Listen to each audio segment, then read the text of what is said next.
Hello everyone, welcome back to my YouTube channel. It's Jess here. And today I'm so excited to share a toast-worthy s'more-shaped mini card featuring Lawn Fawn Smiley S'more die set. Plus, I've got a bonus design as well if you wanted to stick to an A2 size design. Here's a little peek at the shaped card we'll create. So I'm just going to pull out my Gemini Go. I'm going to start by creating a rectangle using white cardstock. The measurements I used are 2.5 inches wide and 4 inches long. This size is so cute! I'm going to score at the 2-inch mark so that we have a perfectly sized card base. Next, I'm going to take the outline die and place it just above the folded line. This is the first time I'm using the Gemini Go for a video, so I thought I'd show you the sandwich I used. First, you place a clear plate, then a plastic shim, a magnetic shim, the die with the cut side up, the material you are cutting. I like to hold everything together with Heffy Memo tape, and then finally add the second clear plate. And now it's go time. This little machine is perfect when you quickly want to cut smaller dies, and it's so easy to take on the go. I ran the die through the machine twice because it was a full card base, and not just one layer of cardstock. And just like that, you have a s'more-shaped card base. So cute! Off camera, I die cut the rest of the elements. For our shaped card, we're going to use the outline, which I die cut with black cardstock using double-sided adhesive sheets. The detailed pieces were die cut using alcohol-friendly white cardstock. Nina Solar White or Spectrum Noir Ultra Smooth would be perfect. To make it easier to color, I grabbed a full stick post-it note and transferred the pieces over.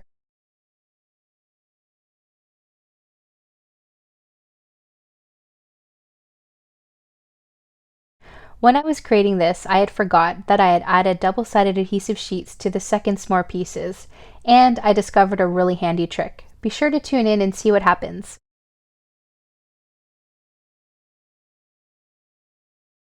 I love how Lawn Fawn thinks of all the things. The graham cracker even has embossed details. Now it's time to add some color. I'm going to place the two s'mores side by side and color them at the same time. I find when you want to mass produce a design, it's easier to do each step at the same time. So for example, I'm going to color the graham crackers for both s'mores together. When I color with Spectrum Noir TriBlend markers, I like to start with the darkest tone first. Then I'll go in with the medium tone and finally the lightest tone. Make sure to blend using small circular motions to avoid any harsh lines. I'll go in again with the darkest tone to add highlights and blend out as needed. You'll see as I color, I kind of pick a side where I think it'll be darkest and start there. If I'm not sure where the light would hit in nature, I just kind of pick a side and go from there. The colors I used today are the tan blend for the graham crackers, earth brown blend for the chocolate, the coral blend for our toasted marshmallow, and rosy cheeks.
To make it a little easier and less messy, I use the Stick-It double-sided adhesive sheets on the outline.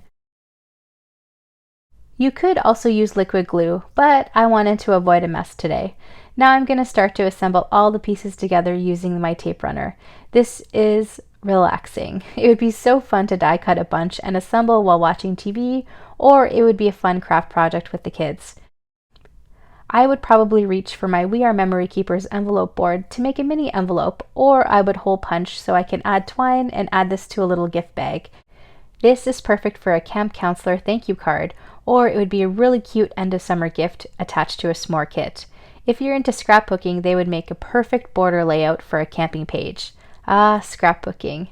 It's also on my never-ending list. One day I'll pick it up, hopefully.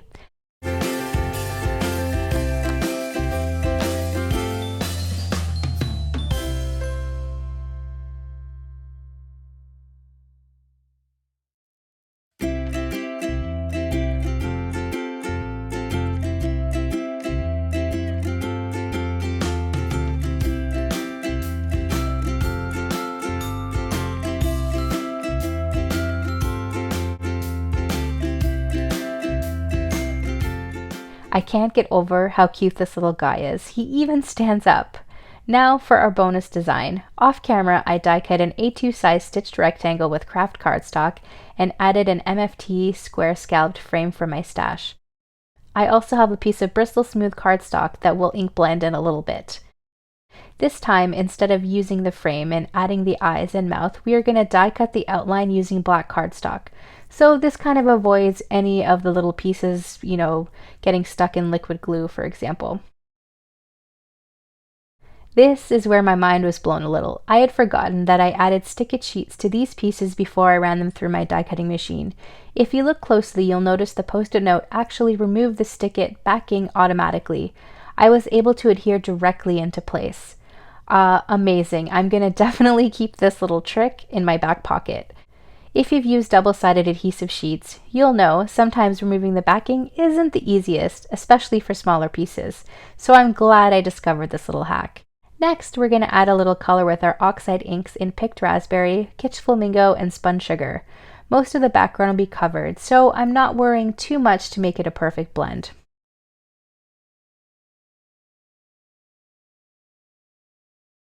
There's something about pink and craft, it just lightens up the look. And of course, we're going to react the ink using a water brush, stamping block, and paper towel. The last step in our design is a little bit of random stamping using the little s'more from Sweet Friends. I'm going to use some Heffy Memo tape to secure our square while stamping.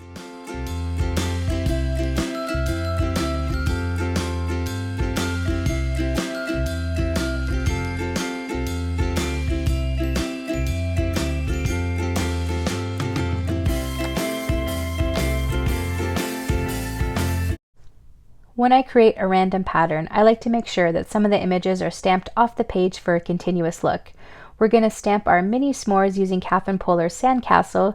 For a softer effect, you can also use Versamark ink. I like to add images evenly throughout the card front so I don't run out of space. Then I'll go in and fill in any gaps so it looks even and intentional. If your design is mass-produced, I recommend creating the first random stamped pattern and then keeping it close by as a guide. They will all be slightly different, but it will keep you on track with spacing. Now we're going to add our sentiment using our mini Misty, and we're going to stamp directly on the card front. Afterwards, when I was photographing the card, I decided to add the sentiment on white sentiment strips so it would pop a little bit better. Now we're going to adhere everything into place, and I'm going to pop up the Smiley S'more with 3D foam tape.